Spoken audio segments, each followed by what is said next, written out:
संसार में जो भी आते हैं वह चले जाते हैं। जो बाजार लगता है वो बाजार उसर भी जाता है। जो मेला लगता है वो मेला टूट भी जाता है। जो हाट लगती है वो हाट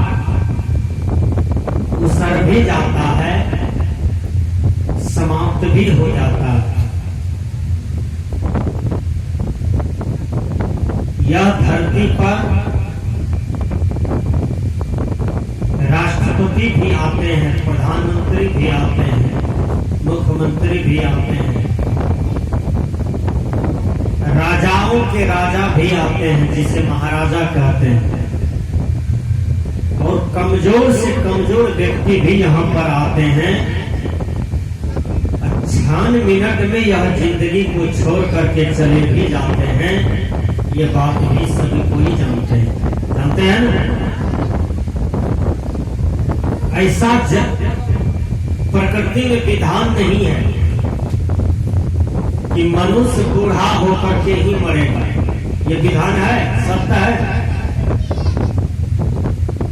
मनुष्य बूढ़ा बूढ़ी हो जाए तब मरेगा, यह प्रकृति का नियम नहीं है। कोई तो मां के पेट में ही मर जाते हैं, कोई मां के पेट से निकलते हैं तब मर जाता है, कोई खेल कूद करता है तब मर जाता है। खेलते हुए बच्चा भी मरता है कि नहीं?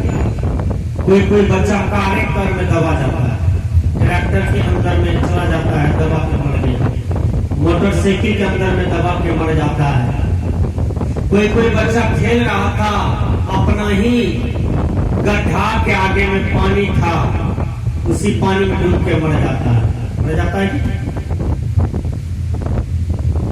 किसी को कुछ नहीं हुआ, भरपेट खाया, उसके बाद सोया मर गया। ऐसा भी सुने होंगे। प्रकृति का नियम सत्य है कि जो आता है वो चला भी जाता है। भजन में आप लोगों ने सुना, जगत में कोई न परमानेंट। जगत मतलब संसार, दुनिया में कोई अस्थिर नहीं है, कोई परमानेंट नहीं है, किसी भी चीज की गारंटी नहीं है। इंजीनियर जो पुल बनाता है उस पुल का गारंटी लेता है 200 बरस, 300 बरस, 400 बरस, 500 बरस। अब उसके बाद इंजीनियर भी धुकधुकाने लगता है, लिख देता है आगे फिर कोई गारंटी नहीं है, फिर मरम्मत चाहिए, या तो अलग से नया बनना चाहिए। तो इंजीनियर ये भुट्टा की गारंटी लेते हैं, पुल की गारंटी लेते हैं, मकान की गारंटी लेते हैं। अब कोई इंजीनियर आपकी पीठ पर लिख दे कि आप 100 साल जिएंगे, इसकी पुष्टि मैं कर देता हूँ, मैं गारंटी लेता हूँ, मैं अपना दस्तखत कर देता हूँ, इसमें दुनिया की कोई शक्ति आपको पुष्टि नहीं करेगी, कहेगा इंजीनियर झूठ बोलता है। मानव जीवन का कोई गारंटी नहीं है। किसी के जीवन का कोई गारंटी है नहीं है। गुरुवर कबीर ने कहा, कल करे सो आज करे सो अब, पल में परले होएगी, बहुरी करोगे कब। गुरुवर कबीर कहते हैं कि जो काम तुम कल करोगे, अच्छा काम, वो काम तुम आज ही कर लो।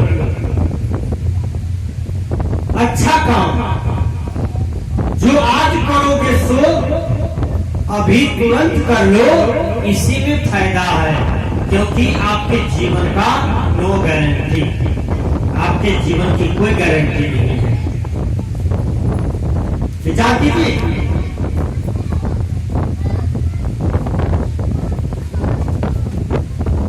एक आदमी कोर्ट में चला जाता है, कुछ जगह जमीन का लफड़ा था, 8 दिन पड़ जाता था। एक वकील के पास बहुत भीड़ थी। ध्यान से सुनिए। वो आदमी भी झोला लेकर के वहीं खड़ा हो गया कि देखे भाई कोई चीज का यहाँ भीड़ है। इतना दिन से कोर्ट में आए तो भीड़ भाड़ नहीं देखे, आज भीड़ दिखाई पड़ती है। तो वकील साहब के पास जितने भी आदमी भीड़ लगाए हुए था, सबने 50 रुपया का टिकट कटाया। वह वकील 50 रुपया फीस लेता था, टिकट देता था और एक तो बात कोई लिख देता था, कल्याणकारी बात। यानी उस बात को आप घर ले जाइए, उसको भजा भजा के अपने जीवन में खूब कमाइए, खूब खाइए, आगे बढ़िए। वकील एक पॉइंट लिख देते थे, कल्याणकारी बात। वो आदमी 8 दिन पर कोर्ट कचहरी जाते थे। जमीन का चक्कर था, 50 रुपया फाजिल था। सोचा कि आज लिट्टी सिंघाड़ा हमको नहीं खाना है, यही दे देते हैं वकील साहब को, हम भी एक पॉइंट लिखा देते हैं, देखें फायदा होता है कि नहीं। वो क्या किए, 50 रुपया दे दिए वकील साहब को। वकील साहब भी उसको टिकट दिए, कहा लाइन में खड़ा हो जाओ। लाइन में खड़ा हो गया। जब लाइन में खड़ा हो गया तो 2 घंटा तक लाइन में रहा। उसके बाद इसका नंबर आता है। जब नंबर आया तो वकील साहब इसके मुंह को देखा और एक पॉइंट में लिख दिया, कल करे सो आज, आज करे सो अब पल में परले होगी बहुरी करोगे कब, यही लिख दिया। कहा जाओ। वो आदमी पन्ना लिया, देखा कबीर वाणी, कल करे सो आज, आज करे सो अब, पल में परले होगी बहुरी करोगे कब। वो आदमी का थोड़ी नहीं था, ये बात तो हम जानबे करते थे। बेकारों 50 टका चला गया मेरा। अब क्या करें, ये बात तो हम जानबे करते हैं, अब क्या करें, 50 टका चलियो गया। वो आदमी कहा चल भाई 50 टका लगा है, आई वक्त जो दिया वकील साहब हमको, इसको हम भजा लेते हैं। आज खैनी का खेती किया था 10 एकड़। वो आदमी 4 बजे शाम में घर पहुंचा, भूखा था, खाया भर पेट। 3 ठो बेटा था, 3 पुतोहू, अपनी पत्नी और 3 ठो बेटी थी, तीनों बेटी जमा। देखिए 3 3 6 3 9 1 10 1 11 आदमी का सदस्य था परिवार में। का 11 आदमी कचिया लो, बोरा लो, चलो तंबाकू के खेत। बड़का बेटा कहता है बाबा आपको प्रेशर तो नहीं बढ़ गया,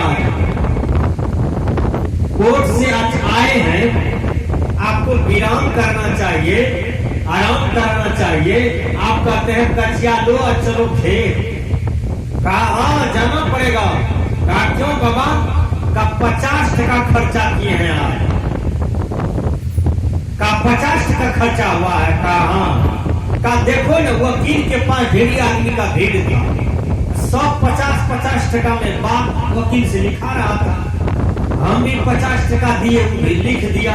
हमको यही बात लिखा, कल करे सो आज, आज करे सो अब, पल में परली होगी बहुरी करोगे कब। चलो बेटा कल परसों खैनी क्या काटेंगे, चलो सब तंबाकू को काट करके अपना हौल में चौंक देते हैं। 11 बीघा का खैनी काट करके हॉल में चौक दिया। 9 बजे रात तक में 11 आदमी मिल करके 12-1 बजे रात में 5 घंटा बारिश हुई, आंधी तूफान आया। जिसका जिसका खैनी धान बगल में, सब खैनी सब तो हो गया, मट्टी में मिल गया। विचार कीजिए, सबका खैनी बर्बाद हो गया। तब ये आदमी मोच पर एकदम हाथ दे तेल लगावे और नाच करे, अरे बाबा कल हम 50 टका खर्चा किए कोर्ट कचहरी में, तब नहीं इतना फायदा हुआ है। वकील साहब को दिए 50 टका, वकील साहब ये बात हमको लिख करके दिया, तब न माने टका लगा, दर्द हुआ, तब न माने बात को, तब न फायदा हुआ। जितना आदमी खैनी का खेती किया था सब पछता रहा था कपार पर हाथ दे करके, और सब रो रहा था भैया। इसलिए गुरुवर कबीर कहते हैं जो काम तुम कल करोगे वो आज करो, जो आज करोगे उनको अभी करो, जो अभी करोगे उसको तुरंत कर डालो। अच्छा काम में मनुष्य को विलंब नहीं करना चाहिए। चलिए रामायण की ओर। भगवान राम रावण को बाण मार दिया ढोरी में, ढोरी। आओ, ये भेद किसने बताया? विभीषण जी महाराज ने, उसका छोटा भाई। बांस को काट रहा था कुल्हाड़ी और बांस रो रहा था कि अभी तुम हमको जीने के लिए देता, बहुत उम्र था मेरा अभी। कुल्हाड़ी काट रहा है बांस को, बांस रोता है। दूसरा पेड़ बगल से कहता है भाई बांस क्यों तुम रोते हो, तुम्हारा ही जात जो है ना पेट बन करके कुल्हाड़ी को सहयोग कर रहा है, इसलिए तुम कट रहे हो। आज तक किसी का यदि परिवार बर्बाद हुआ, भाई बर्बाद हुआ, दिया बर्बाद हो गया, खानदान बर्बाद हो गया, अपना ही घर के लोग भेदिया बनते हैं, उसके बाद आपका उजाड़ हो जाता है। अपना ही घर के लोग भेदिया बन करके आपका विनाश कर देता है। आपके गांव में मर्डर हुआ, मधेपुरा का सीआईडी थोड़ा रहता है, गांव का लोग ही सीआईडी रहता है। घर का भेदिया लंका डाले, आपने सुना है ना, घर की भेदिया लंका डाले। विभीषण जी महाराज, भगवान राम और रावण में घमासान युद्ध होता है। दोनों एकदम टक्कर में टक्कर, बाण चल रहा है, न आगे रावण जा रहा है, न आगे राम जी जा रहे हैं। दोनों घमासान युद्ध कर रहे हैं। उस युद्ध को देखने के लिए देवता लोग, मृत्यु लोक के जितने भी मानव मानवी थी, सब देखने के लिए उत्सुक है, सब देख रहे हैं राम रावण का युद्ध। लेकिन विभीषण जी महाराज ही जानते थे कि रावण का हार कैसे होगा और रावण कैसे मरेगा। ये बात केवल विभीषण जी महाराज जानते थे।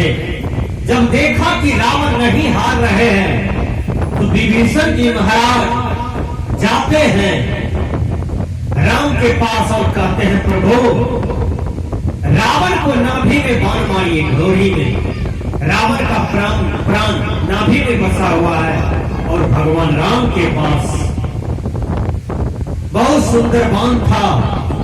आओ, अग्नि बाण को अनुसंधान किया, उन्होंने लक्ष्य बना करके रावण को मारा, नाभि में लग गया और सारे अमृत कुंड ही वहां का सूख गया। उसके बाद रावण का हार हो जाता है। रावण मूर्छित होकर के पृथ्वी पर गिरता है और बाण राम भगवान मारते हैं और रावण गिर जाता है। रावण का दम आता है, जाता है, प्राण आता है, जाता है। जब रावण को गिरा दिए और जीवन में कभी रावण राम का नाम नहीं लिए थे। आज के समाज में भी जो पापी होता है वो भगवान के नाम लेने में हिचकिचाते हैं, ईश्वर के नाम लेने में, गुरु के नाम लेने में, माता पिता के नाम लेने में हिचकिचाते हैं। लेकिन रावण जिस शरीर में जब तक बल था, रावण तब तक भगवान का नाम, राम का नाम नहीं लिए। विचार कीजिए, जब रावण गिर गया, रावण का हार हो गया, रावण मरने वाला है, तब देखिए रावण का दम टूटने वाला है, तब रावण कहते हैं हे राम, हे राम, हे राम। 3 बार नाम लेते हैं और उसका प्राण टूट जाता है। जब महात्मा गांधी को गोली लगी, नाथूराम गोडसे ने प्रार्थना की सभा में, नाथूराम गोडसे ने प्रार्थना की सभा में गोली मार दिया। विचार कीजिए, तो महात्मा गांधी के मुख से भी यही बात निकला, हे राम, हे राम, हे राम। उसके बाद प्राण टूट जाता है। मैंने भजन में कहा, राम नाम सुबह शाम दिल से गाइए, और कष्ट में भी हो अगर तो मुस्कुराइए। राम नाम सुबह शाम दिल से गाओ। कितनों भी आप कष्ट में हैं, दुख में हैं, लेकिन राम नाम को मत छोड़िए। किसी ने कहा, राम नाम का लूट है, लूट सके तो लो, अंत पछताओगे जब प्राण जाए छोड़। काहे मानव, अंत में आप पछताओगे जब तुम्हारा प्राण छूटने लगेगा, उस समय तुम पछताओगे। गुरुवर कबीर पहली दृष्टि डालते हैं मानव समाज की ऊपर में। गुरुवर कबीर ने देखा, जो अहंकार में बोझ बेल रहा था, धन के अहंकार में, जन के अहंकार में, पैसे की अहंकार में, विद्या के अहंकार में, शारीरिक बल के अहंकार में, शरीर के रूप के अहंकार में जो बोझ दे रहा था, ऐसे आदमी को देख करके गुरुवर कबीर ने कहा, तो हंसा चले घर अपने, हम कहाँ चलत बिगोई, प्राण चलत काया काहि रोई, प्राण चलत काया काहि रोई। इसलिए समय रहते हुए राम नाम का लूट, राम नाम मिला, प्रभु नाम मिला, गुरु नाम मिला, उसको लूटना चाहिए। दूसरों की धन लूटने से क्या मिलेगा? कुछ नहीं। कलंक के सिवा, अपयश के सिवा कुछ नहीं मिलेगा। दूसरों की इज्जत लूटने से क्या मिलेगा? कुछ नहीं मिलेगा। अपयश, कलंक के सिवा कुछ नहीं मिलेगा। यदि लूटना ही चाहते हैं तो राम नाम की खजाना को लूटिए, जो संत महात्मा गली गली में लुटा रहे हैं, गली गली में दे रहे हैं, इसके नाम को भी तो लूट करके देखिए। इतिहास की पन्ने में चलिए, माँ मीरा राम नाम को लूटती है, माँ सबरी राम नाम को लूटती है, और उसका जीवन धन धन हो जाती है, उसका जीवन महान हो जाती है, उसका जीवन कर्तव्य निष्ठ हो जाती है, उसका जीवन सफल हो जाता है। जिसके जीवन में मेरा सत्संग है, उसको हर घड़ी आनंद ही आनंद है। सत्संग, सत्संग जो है आत्मविद्या का केंद्र है। बड़ा मूल प्रश्न है, सत्संग क्या है? सत्संग आत्मविद्या का केंद्र है। दुनिया में कई विद्याएं हैं, लेकिन सभी विद्याओं में श्रेष्ठ है आत्मविद्या। आप गीता का अध्ययन कीजिए, भगवान कृष्ण कहते हैं, हे अर्जुन, सभी विद्याओं में मैं श्रेष्ठ विद्या हूँ, और मैं ही हूँ आत्मविद्या। जिस पंडाल में आप बैठे हैं, इतना सुंदर ज्ञान लेने के लिए, कल्याणकारी विचारों को श्रवण करने के लिए यहाँ आत्मविद्या का ज्योति जलाई जाती है, यहाँ पर आत्मविद्या का मार्ग बताया जाता है, यहाँ पर आत्मविद्या का खजाना लुटाया जाता है। इसलिए हे भाइयों, लूटो, समय को बर्बाद न करो। गुरुवर कबीर कहते हैं, राम नाम का लूट है, लूट सके तो लो, अंत पछताओगे जब प्राण जाए छोड़। वह समय पछताओगे, कहोगे कि हमने दुनिया में आया और कुछ नहीं किया, अकेला आया था, अकेला ही जा रहा हूँ। जिसके लिए मैंने समय बर्बाद किया, जिसके लिए मैंने इतना मानव सुंदर जीवन को असफल कर बैठा, आज कोई काम नहीं आ रहा है और अकेले सब कुछ को त्याग करके जाना पड़ता है। भाइयों बहनों, यदि आपने राम का भजन किया होता, माँ बाप का भजन किया होता, दादा दादी का भजन किया होता, देश समाज का भजन किया होता, प्रभु का भजन किया होता, तो ये भजन आपके जीवन के नैया को पार करता। इसलिए भजन मानव जीवन में श्रेष्ठ होता है। इसलिए भजन का मतलब होता है अपने आप को भजाना। भजन का मतलब यही होता है, अपने आप को भजना, अपने आप को जानना, अपने आप को भजा लेना, इसी को भजन कहा जाता है। तो मैंने कहा कि प्रकृति का नियम है कि जो आते हैं वो चले जाते हैं। बोलिए, बड़ी बड़ी गद्दी पर बैठने वाला राजा साहब वो भी जाकर के मट्टी में मिल गए, कोई नहीं रहा। ये धरती कर्म का पहिया है, चल रहा है, चल रहा है, चल रहा है। किसी दिन वो पहिया टूटेगा और गाड़ी वहीं रुक जाएगी। ना जाने कितने बजकर के कितने मिनट में वो पहिया टूटेंगे, इस चीज को कोई नहीं जानता है। इसलिए भाइयों, इस जीवन का नो गारंटी। इंजीनियर सब चीज की गारंटी लिया, लेकिन आपके जीवन की गारंटी नहीं लिया। इससे भी तो बोध होना चाहिए कि जब मेरे जीवन का कोई गारंटी नहीं है, इसलिए मुझे अकड़ करके नहीं चलना चाहिए। मानव जीवन, मनुष्य शरीर जो कर्तव्य करने के लिए मिला है, वो कर्तव्य करके हम इस दुनिया से चले जाएं, यही चतुराई है। इसी में होशियार बनी है। इसलिए पूर्वज कबीर कहते हैं, राम नाम भजो, राम नाम भजो, चेती देखी मनमाही हो, लक्ष्य करो जोरी धन गारे, चलत डोलावत माही हो। का लाख करोड़ों का संपत्ति अर्जने वाली कुछ ही दिन पहले जो मुंबई जगत के हीरोइन थी, जो सुपरस्टार खेल खलनायिका थी, श्रीदेवी, जो बाथटब में डूब करके ही मर गई और करोड़ों की संपत्ति क्षण में छोड़ करके चली गई। विचार कीजिए, उसके लिए अंबानी जी प्रेम से उसको भारत में लाया, उसके बाद दाह संस्कार किया। जब श्रीदेवी को जलाई ना, जिस हीरोइन का आप लोग फिल्म देखते हैं, एक मुट्ठी का राख निकला।